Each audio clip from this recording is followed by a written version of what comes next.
Hi guys, I'm live. How you guys doing? Um, I want to talk about a disclaimer about Mormonism I want to do, and I also want to talk about my musical direction right now. So listen if you feel like you want to hear this or care. But thank you for watching if you are. With the Mormon thing, I'm going for feeling the love and just learning more about religion and the Bible, but I'm not giving up my YouTube channel. That's how I make money, first of all. I'm not trying to clean myself up. I'm not trying to be a better person. I love who I am and how I am. And if I have to sacrifice some eternal life for that, so fucking be it.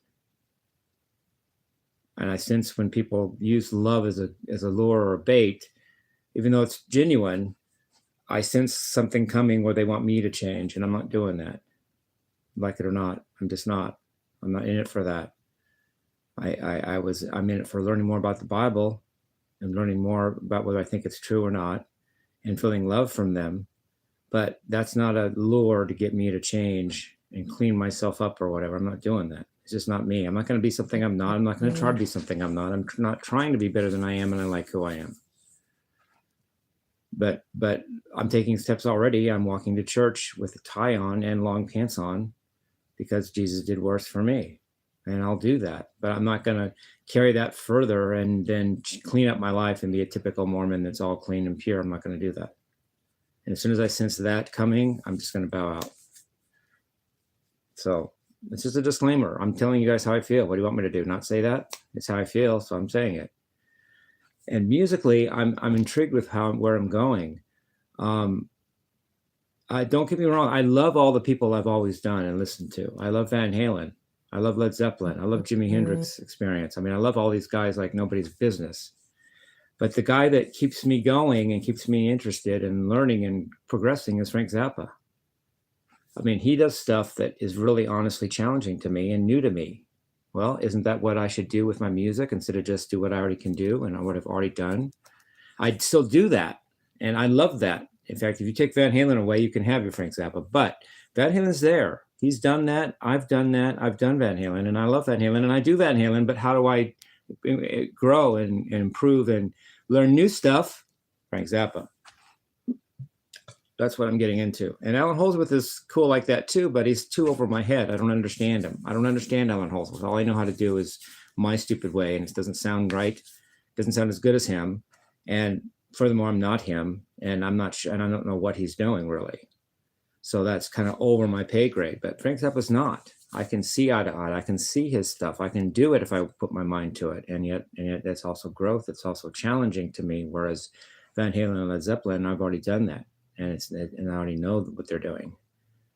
So I've done 3 Frank Zappa songs to date. I started with "Dumb All Over," which I've done several times, starting a year or 2 ago, or maybe 2 years ago. That is a year or 2, isn't it? And then I did Easy Meat, but I've got to learn the classical part in that a little better, but I'm working on it. And then I did Teenage Wind. I love these things, and it makes me improve as a musician. It challenges me as a musician, Challenging and improving go hand in hand, I have a feeling, because if you're not challenging yourself, you're probably not getting any better. So I love Frank Zappa's music. I think he was so fucking cool, Yeah, he looked a little weird. He was born on the actual winter solstice, the shortest day of the year, December 21st. That's a little, but hey, I was born December 6th, 66. So beat that, Frank. We all have our quirks, And I might even be the dang Antichrist because of all my 6s. And I don't think Frank's is, because first of all, the Antichrist would have to still be alive. And second of all, there's no 6s in 1221 in 1221. It's just the winter solstice. So yeah, I'm getting into Frank Zappa. I'm not trying to challenge Steve Vai either. Steve Vai got into Zappa early. I didn't grow up listening. I've listened to him, and I know his music enough to do it, to learn it, but I didn't grow up learning it and listening to it all the time and being an influencer. In fact, I thought, well, whatever, do your thing, Frank. Weird to me, but I did listen to it. And I gave it its due justice, and now I know it well enough to learn some of them. But I'm not like a Steve Vai that was transcribing his stuff at 10 years old. That's not me either. I'm not trying to compete with Steve in this regard. I'm just saying Frank is my dude right now. He's the dude that keeps me keeps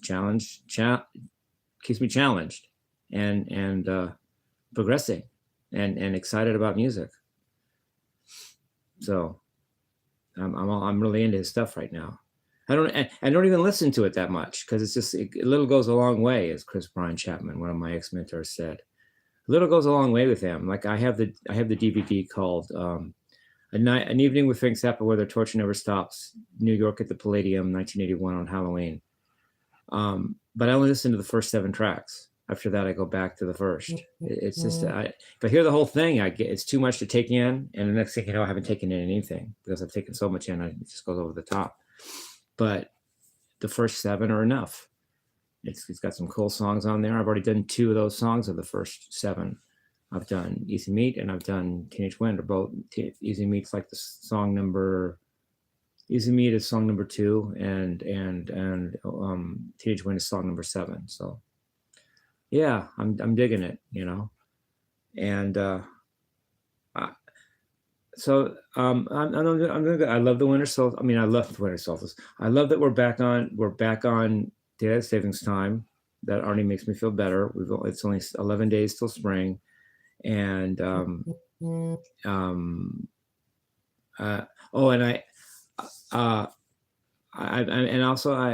been working on I've been working on my confidence in my playing too. I've had several upgrades to my confidence in guitar. It's sometimes it's not even just how good you physically play, it's how you carry yourself and how you feel about yourself and how you present yourself, how you deliver it. And that way I'm really improving.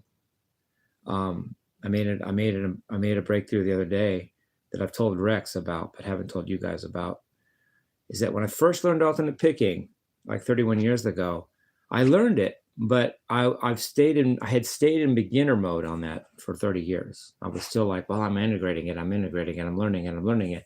And just the other day I realized, wait a minute, I've done this long enough. I think I've actually done my beginner's work at alternate picking. I'm at least an intermediate, you know, level alternate picker as far as mastery goes. I'm not a beginner anymore. I've already done that beginning stage. I'm past what I was when I originally learned it.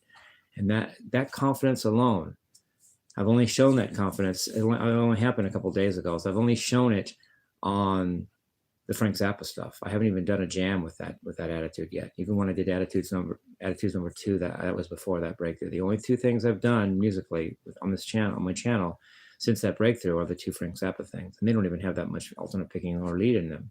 But the confidence was there. And I have it for my next altitudes, number 3, and all those. So that attitude that I know that I'm not just a beginner. I've done my homework. In other words, that gives me an extra confidence to deliver it in a different way, in a more confident way. And I love my new clothes. I love my red pants. I've got white pants too. I got both of them. The red are really cool. The red are actually interesting because I can't wear them outside because they don't have front pockets. So that means they're not going to get worn out from wearing them outside. So they're only going to be for inside and for performing. So they're going to stay red and beautiful longer than they would if I were wearing them to church and shit. Because they have no front pockets. I was going to wear the red ones to church yesterday, but they have no pockets and I can't carry all my wallet and my keys and my comb and everything else I carry with 2 pockets. So they're going to be preserved for home use only. So so that's good. I'm not going to wear them out. They're not going to get worn out by walking around in them, even for just church. I still wear and tear. And I love the ribbons because they got bell bottoms on them. Not intentional, I don't think, because I don't even think they may not even realize. Well, maybe they were. I don't know. I love the bell bottoms on them. And somebody called me Jimmie the Pimp. That's fine with me. I actually loved that comment. I actually liked it and loved it. I'm good with that. Steve Vai does a song on his Live in Astoria 2001, which was actually filmed on my birthday and the day after in 2001, December 6th and December 7th. He's about to do The Animal, or one of his songs. I don't, sometimes it's hard to remember the titles of them. And he goes, like a pimp. And then he goes, I wish I could moonwalk. Live it up. If I look like a pimp, that's fine. It's cool. Works for me. Love you guys. Peace, love, and rock and roll.